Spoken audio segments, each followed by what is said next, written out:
Hey everyone, this is Randy from BibleBuyingGuide.com. Today I'm taking a look at the New King James Sovereign Collection from Thomas Nelson. It is available in several covers, and I have genuine leather, and then I have two imitation leather in brown and black. So we will take a look at all three editions. They also make these, I believe, in thumb index, which I do not have the thumb index version, but I do have a King James in thumb index. We'll see those as we go. But here's the information on the back. It does have line matching, 2-column format, verse by verse, red letter edition, lots of cross references at the bottom of the page, and then a 9.5 point font. Smythe sewn binding, book introductions. Let's take a look. First, we'll take a look at the imitation leather. The brown is the one that I've used the most. That seems to be a common thing with me. I don't know. I'm just drawn to the brown. It does have some color variation that looks good. A little bit of texture, a little bit of grain that you can feel. Some design stamped in there. Perimeter stitching, raised spine hubs with a fancy spine. And this one has a brown paper liner that doubles as the presentation page.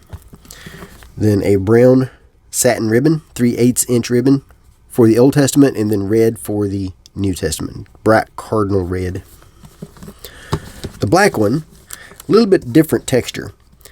While the brown is shiny, the black one is more of a matte or a dull finish. Looks more like real leather. Looks like a goat skin just about. It does have the same design stamped in the front, perimeter stitching, the same spine design with the raised hubs, and also has the black liner that doubles as the presentation page, paper liner, then black ribbon and the red cardinal red ribbon. All these editions are Smythe sewn. And then my favorite of the group is the genuine leather. Now this one has a grain that is more pebbly, perimeter stitching, the same spine design as the imitation leather.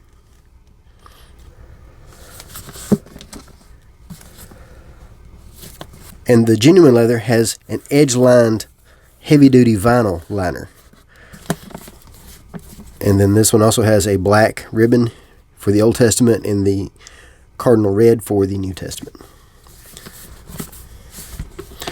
And all three of them are a little bit difficult to stay open. Especially the imitation leather. They're a little bit stiff here in the front. So it takes a while. You got to get way back here before it'll stay open well. Here I am in Exodus, not staying open well. Leviticus stays open good in Leviticus. So the covers are a little bit stiff. Same for the black imitation leather. It doesn't feel as loose as I'd like. The black maybe feel a little bit better than the brown did. Haven't been using this one as much though. I've mostly used the brown that were in Genesis, and it does stay open fairly well in Genesis. That's okay. And then our black genuine leather. This edge-line tab is a little stiff. It's a lot stiff actually.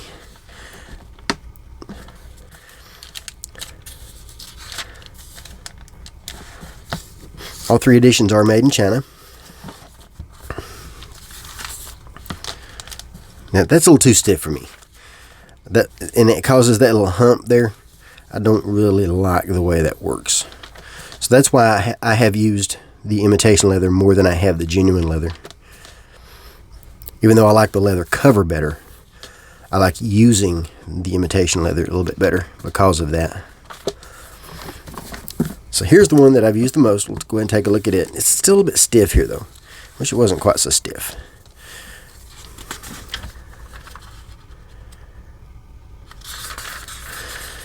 But this seems to be the same GSM, the same 36 GSM paper that's in the KJV edition. All the design elements are from the KJV with one major difference, and that is the poetic setting, which we'll see here in just a little bit. But let's just get started here in the front. We have Book introductions. Now these are the same book introductions as from the KJV Sovereign. They are the same introductions. A paragraph, it gives you a little bit of information about the book. Just enough to get you started reading it, to understand what's going on. All the highlights are in red. There's the 9.5 point font. It is a good font. I do like the size of this font. Good enough size and good enough space between the lines. About 6 to 7 words per line on average. And then across the bottom are the translation footnotes and the cross references. Now these are the same that you find in the McLaren, and it is the full footnotes, the full set. It's also the same that you find in the single column, which we'll see both of those here in just a little bit. Red drop caps that take 4 lines, and then all of the verse numbers are indented and are in red. Paper has a good amount of opacity. It's just rough enough to pick up and grab with no trouble.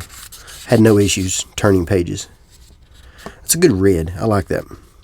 The drop cap is the first letter of the sentence, and then each chapter is named chapter number. Gives you the number and then the actual number.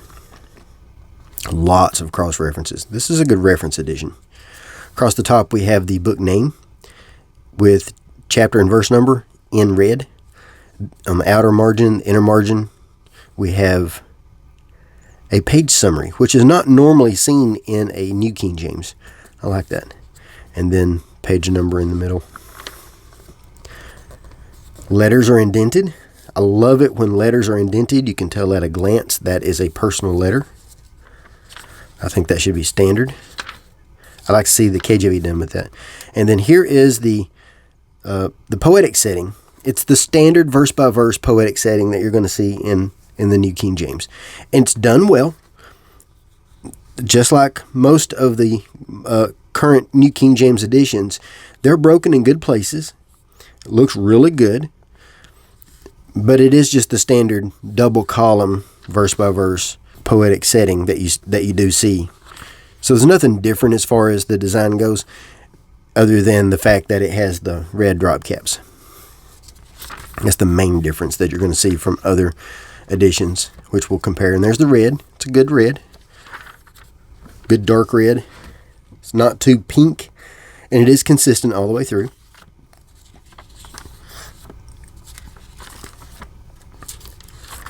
Lots of section headings all the way through. Concordance. Good size concordance. This is the same concordance that you find in the single column reference edition.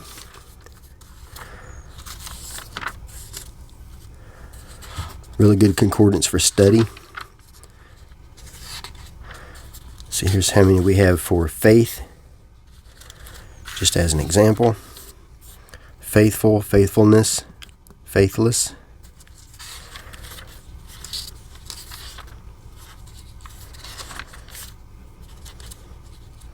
There's how many for grace, quite a bit. Here's how many for God. So there's quite a bit there. That's pretty decent concordance for study. Good personal Bible, personal carry Bible. And then the standard Zondervan maps. Good colors, good annotations. A little design in the back here. Let's take a look at the size.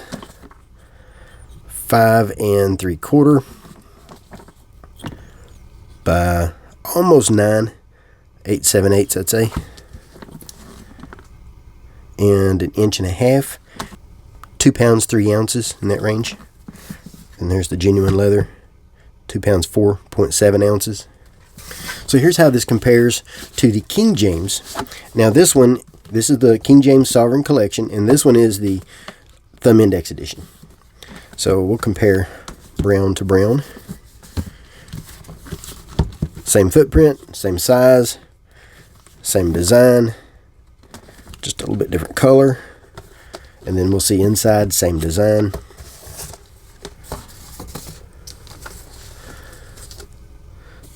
And of course the main difference is going to be the poetic setting. I personally prefer the poetry in the King James. I like the single column poetic setting, and they have the poetic setting also in Proverbs. So let's see, Psalm 107, Psalm 107. So here's how they compare.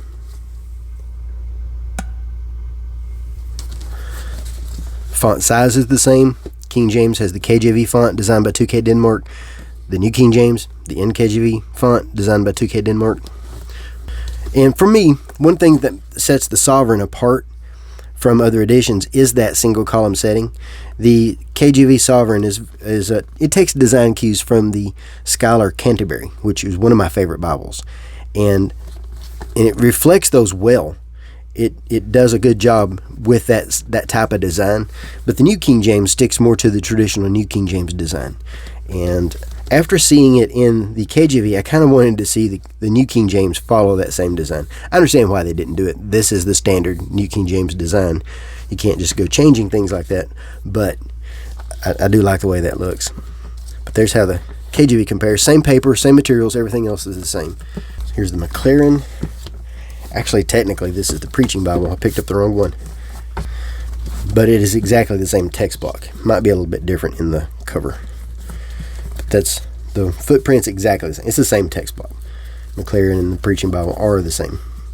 So here's how they compare. Footprint, a little bit thicker for the Sovereign. I personally prefer a little bit thinner Bible, so I'm more drawn to the McLaren style. They have the same paper. But the McLaren does not include book introductions. But the reason I'm showing these is to show that they are double column, verse by verse, with the footnotes and references in the footer.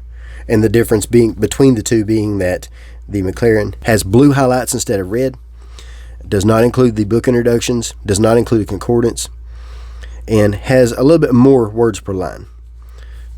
So here's how they compare.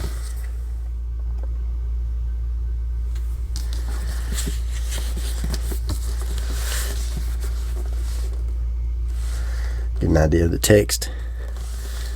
McLaren is one of my favorites. Between the two, I like the footprint better of the Sovereign, because that's my favorite size.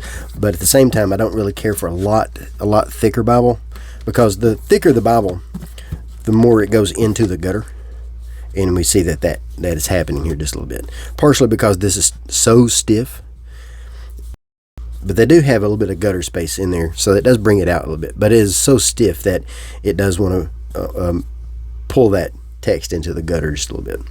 And a lot of that is because of a thicker Bible. A thinner Bible is better for that. A thinner Bible does have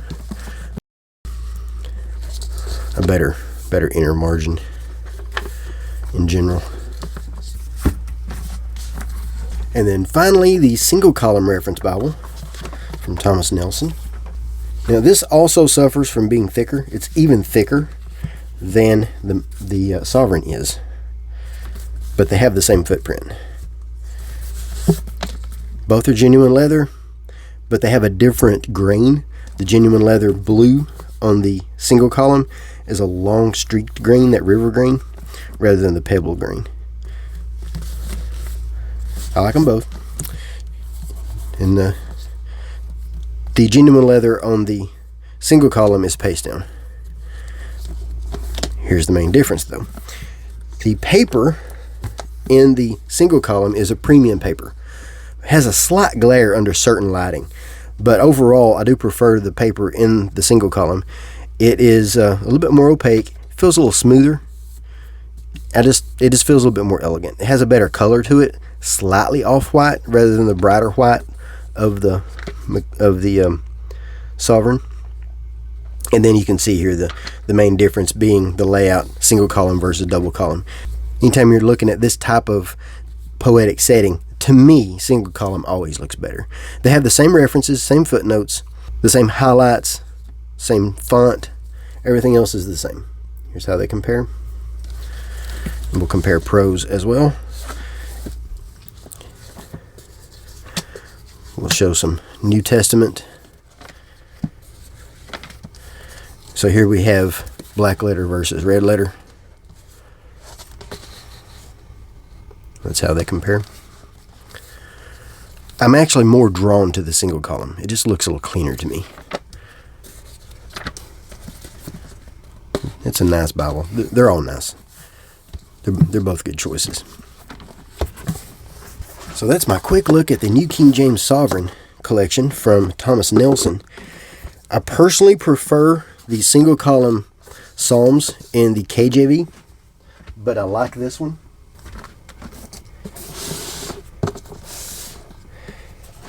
My main complaint being that the covers are a little stiff in their binding. The edge line is too stiff for me for the genuine leather. And I'm not really fond of paper liners. I would like to see this done in vinyl and reinforced. I don't know how long that would last. But if it will last a good while, then the imitation leather would be a good option. If you can only get one, I'd recommend getting the genuine leather simply because it will last longer. But even the imitation leather is a good choice just to get you started. And also, I don't really care for that hump that causes. I would like to see this a little bit looser, not quite as stiff. But overall, I think these are well done. They have lots of references. They have the complete set of footnotes. So these are good carry Bibles. Good for carry. These are good all-around Bibles. Good for study. Good for reading. I personally read paragraph over verse by verse, but if you need a verse by verse to follow along, then this is a great choice. So Thomas Nelson did supply these in exchange for an honest review. If you have any questions, let me know. I will try to answer, but I cannot guarantee I will. I will leave links in the notes where you can make a purchase, and they are affiliate links. They do help me keep my website running, and I do appreciate any help I get there. And also, I'll place links back to BibleBuyingGuide.com to the written review, where I'll always give more detail. And thanks for watching.